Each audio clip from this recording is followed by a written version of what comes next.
How do we avoid, because this happens all too often, the competitive narrative around your rape versus my rape? This happened, Absolutely. This happened in Bengal versus this happened in Gujarat. Mamta was silent at this point. Exactly. Sheila was silent at this point. Mr. Modi is silent at this point. I'll speak about Bilkis. You speak about Ankita. I'll speak about Nirbhaya. You speak about Sunita. No one really cares about women. People just care about their own electoral constituencies. How do you, as Mahua Moitra, who came in from the outside, who had a life before she was a politician, who knows about what that sensibility is, which is not totally consumed by calculations of Kaunsa vote bank and Kaunsa vote bank. How do you personally commit that you will speak for Bilkis, but you will also speak for every woman, irrespective of what the politics are? Look, it is in a country such as India, where there's incidence of rape is still unfortunately fairly high, and there are incidents every day. There are some that come into the media that we know about, and it is not possible to speak on there might be 400 a day, for example. You can't speak on all of them. But the ones that stand out, that are horrific, where the principles of natural justice are completely at odds. It is not to say that we live in a rape-free world. There's nothing more than a rape-free world. No government on earth can stop rape. Whether it's a central government, whether it's a state government, we can create systems, but these are all human crimes, and they will continue as long as humanity lives. That is established fact. But having said that, when you see something like, for example, the Bilkis case, when you see something like the Hathras case, when you see something like Sunita's case, where somebody's beating, and it took that lady's own son who was horrified, who actually tipped off the system, then we have to put in checks and balances, because in India, the power equations are very skewed.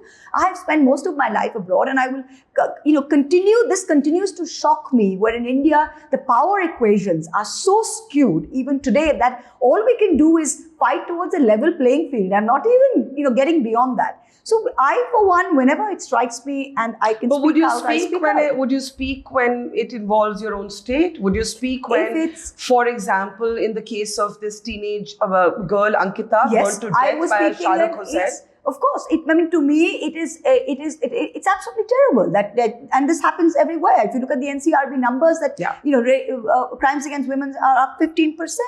Delhi constitutes 30% of the crimes out of the 19 metro cities. These are horrific numbers, and we're not doing anything. Of course, I speak about them. For example, to sort of say, oh, why is Mahua Moitra doing Bilkis when she's not talking about X or Y or Z? This whataboutery doesn't get us anywhere. Because one person can't be fighting every single fight. We have to decide which one we take on board. And in Bilkis, actually what has happened, to borrow again from Justice Gupta, is that the men have not just been released, they've been celebrated. That's and that is, so we're no longer talking even about the horror of the crime. We're talking about post facto. We're talking what's happened since. That's what's wrong with society that we've got to speak about, What is your hope now from the Supreme Court? I am very hopeful. Like I said, that I'm very hopeful. I filed a fresh writ. Subhashini Ali and others have also filed a writ. And what I have said is that, look, we have to get all the records on board. We have to get it on record. We have to actually get the remission order on record. We have to get whether the fact that they asked for central government approval or not, whether the approval. So let's check all the legality checks. And then after that, we can look at whether the panel was biased or not, which it clearly was, but we've also got to look at it from the court's point of view. 2 BJP MLAs, social workers connected with the BJP, a DM, an SP, jail superintendent, all reporting to the state government. Doesn't make for an objective panel. No cogent reason given for release on a case-by-case. The number of women on that panel. So, and no cogent reason given for release, not looked at on a case-by-case, no complete non-application of mind. So I am very hopeful that once these are brought on record and examined, because Supreme Court issued notice, please understand, if they thought that there wasn't a case, they wouldn't have issued notice. So I'm very hopeful that once we bring these on board, who else can we go to? You can only go to the Supreme Court. Do we go to the Prime Minister? Do we go to Amit Shah? When people say, Mahua, why are you going to the Supreme Court? My answer is, who do I go to? I can only go to who I think is the arbiter of justice. Let's end on a personal note.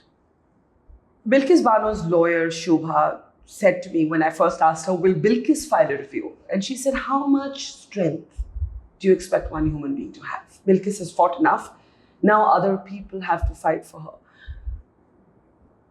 My question to you is, do you know Bilkis? Have you spoken to Bilkis? Why did this become so personal for you? You've explained, of course, what happened in terms of the principles of justice. But on a personal note, what does this case mean to you as a woman? I have not spoken to Bilkis, and I don't even want to, because I don't want any emotional, immediate connect with that, because it kind of takes away from the objectivity of looking at the situation. The situation is against every principle of natural justice. And again, to quote Justice Gupta, it is immoral, it is unjust, and it is unfair. And I completely agree with Shobha when she says that how much can Bilkis fight? She's fought 17 years. And she's taken it. I mean, she was a very brave girl, and she's taken it to where it is. And it is up to us now. What has happened is not just Bilkis is not just the victim. We all are. If we are all sitting and watching these horrific criminals being garlanded and celebrated, then we are all victims, because we are all part of, like I said, we are all perpetrators in this crime. And I don't want to be a perpetrator in this crime. And silence would be complicity. Silence would be complete complicity. So for all of us, then I would feel like I'd smashed a child's head if I didn't do anything about it. It's as horrific as that.